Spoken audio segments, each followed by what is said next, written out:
Okay, here's a quick rendition of a breakfast sausage.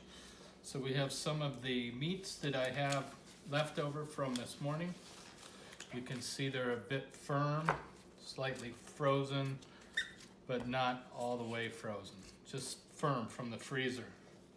I have a little bit of garlic, some ginger, black pepper, a couple sage leaves, and I need some salt. Salt I'm gonna have to weigh. So as far as the salt, I'm gonna do 1 3/4% by the weight of the meat. So this is 1 1/4 pounds of meat. If you multiply that by 16 to get an ounce weight, you can then get the ounces of the meat, which would be 20 ounces. And then 20 ounces multiplied by 1 3/4%. That'll give you the salt content. And that gives you 0.35 ounces, which 0.35 ounces is really hard to weigh on a scale. So I convert that to grams.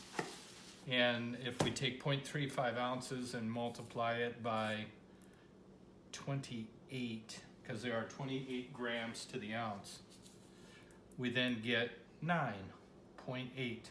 So I've got about 10 grams right there in the bowl. So it's not a lot of salt. I'm going to add a pinch of ginger. I like ginger, so I'll be a little generous. Some black pepper, so I've got that much meat. Shake, shake, shake, shake. Black pepper in breakfast sausage is usually pretty predominant. I've got some garlic here that I'm gonna cut up very, very fine. This is 1 clove of garlic, and it's a pretty good sized clove.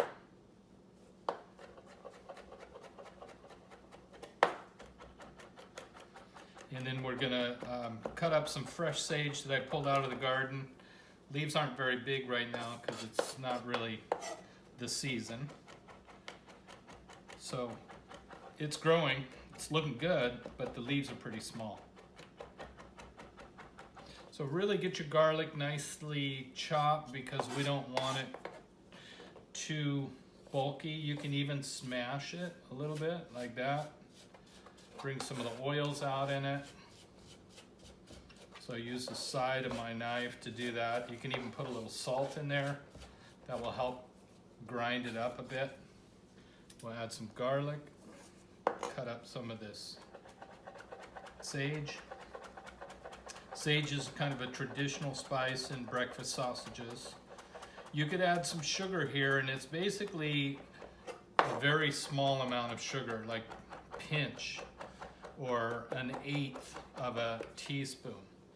So what I've got so far here is about 1/4 teaspoon of sage, maybe a little more because it's fresh.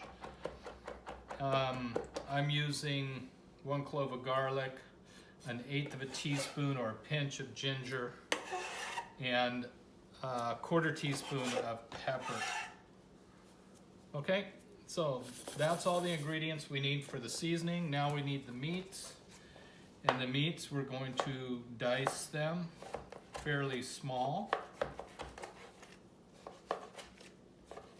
Make sure your knife is nice and sharp because you'll have a hard time chopping this. And the meat is nice and cold. Remember, cold meat makes better emulsifications. Plus my hands are warm. Once I get the meat cut, feel free to put it into a food processor. Just don't over process. Too much processing is gonna warm up the meat too much.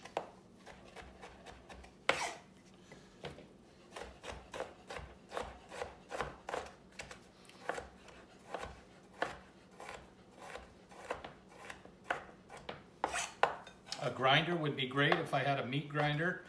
You see I've selected some meat here with a little bit more fat into it. I'm trying to shoot for at least 25% fat. Don't do all lean meat because your sausage will be dry. Here's a little bit of that back fat. perfect type of fat for sausage making.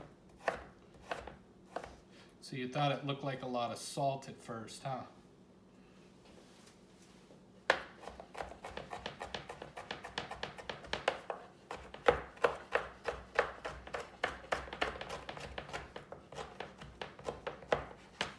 So chop, chop, chop. I'll probably fast forward through all of this for you so you don't have to watch all the chopping, but this is the idea. Cut it up nice and small. I did check the meat for any gristle, so there's no chunks of gristle in here. Then I'm going to take the meat.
So you can see here the meat is starting to get nice and sticky.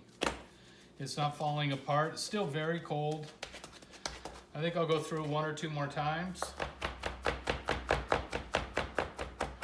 And then it's time to season. So I'm looking for any bumps, any lumps.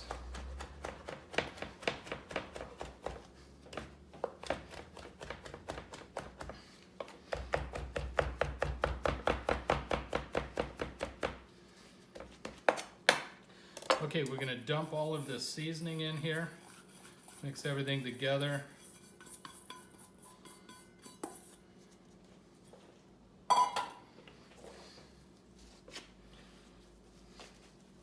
Kind of fold it a little bit like your bread dough. Put everything in the middle.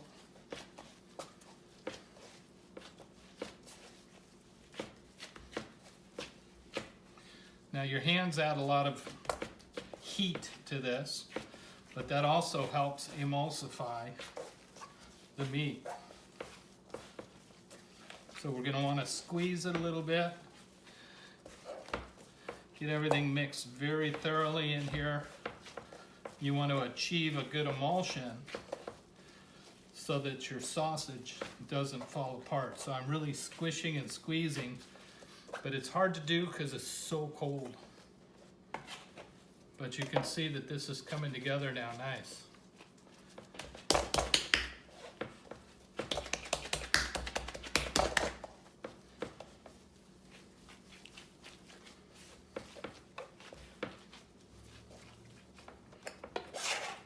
So it makes a nice sticky ball, and we basically have sausage at this point. What I'll do is take a little piece. I can make a small patty. It should be very sticky on my hands when I'm putting these patties together. They should cling nicely. Okay, even to your hand, they'll cling even better than the gloves. You can also shape these into little cigars, if you will, or little hand-rolled sausages.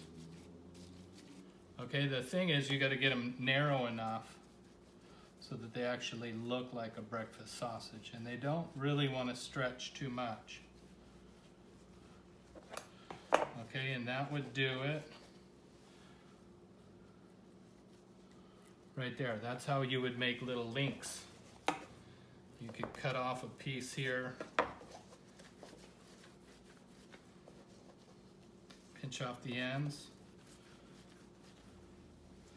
A little water is going to help if things are getting real sticky, which they should be. There's another little link. Let's make another patty. So the patties, oftentimes we can take these patties and wrap them in a special kind of fat called caul fat, and that would be a crepinette. And the crepinettes are oftentimes made with lamb. They make nice little patties out of lamb crepinettes. Now it's better to let this sit for a little bit. It's going to oxidize, turn a little bit of color. There's no preservatives in here, so no nitrites, nothing like that. This is a fresh sausage, and I'll cook these up.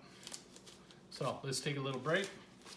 I need the rest, and I'll be right back. Elapsed time on that was how far? Let's see how long it took me. Oh, about 15 minutes. Yep. So lightly oil a saute pan. We don't want it too hot, so the fire's on like a medium to medium-low heat. And we'll just introduce the sausages like that.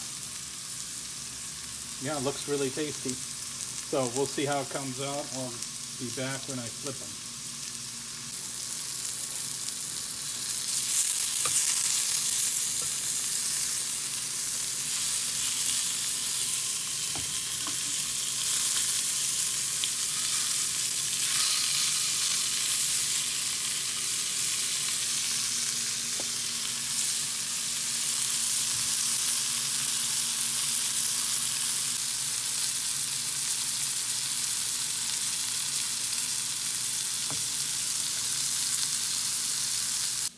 So while that's cooking, before I do anything with the meat, I have to make sure that the recipe is solid. This is just a made-up quick recipe.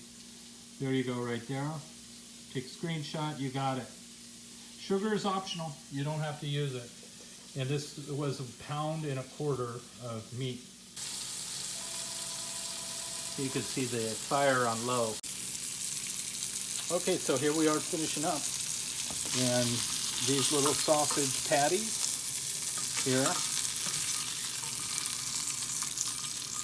they browned up nice. The sugar is going to create issues where they brown maybe a little too much. With the bacon, the homemade bacon, you're going to find that that's an issue, where the bacon tends to burn easily if you don't take it easy on that stuff. Okay, we could make some country gravy out of that. That's what country gravy likes to be made out of, sausage drippings. Okay, so the next part is a test. So I'm going to do that away from all of the raw food. I do need 2 things for that test, and that is a fork and a knife. And what we want to do here is slice this sausage so that it can be easily demonstrated that it is able to withstand the knife. And what I mean by that is, does it cut nicely? And what you want to do is take a piece of your sausage, slice it. I'm using one hand, so it's a little difficult. But you want a nice clean cut, just like that. And nothing's really falling apart. The sausage is well cooked. I want to give it a taste. And the first thing I should taste is a little bit of salt. So that's at 1.25%, and I think that's fine. I don't need any more salt in there.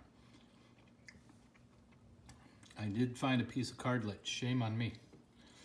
Okay, but what I do is also want more. So that tells me that the sausage is really well prepared. You'll see these little links, they hold together nicely. They don't really need a casing, but they are a little bit more fragile than regular sausages, and they're not as fine, not as smooth. If you use a food processor, definitely you will get there. Okay, so that's my 2 bits on making sausages by hand, completely. You don't need casings, but they're nice to have because then it gives you traditional sausage. Okay, I'm sending this out. I do have to edit it, so it'll take me a little bit, but see you later.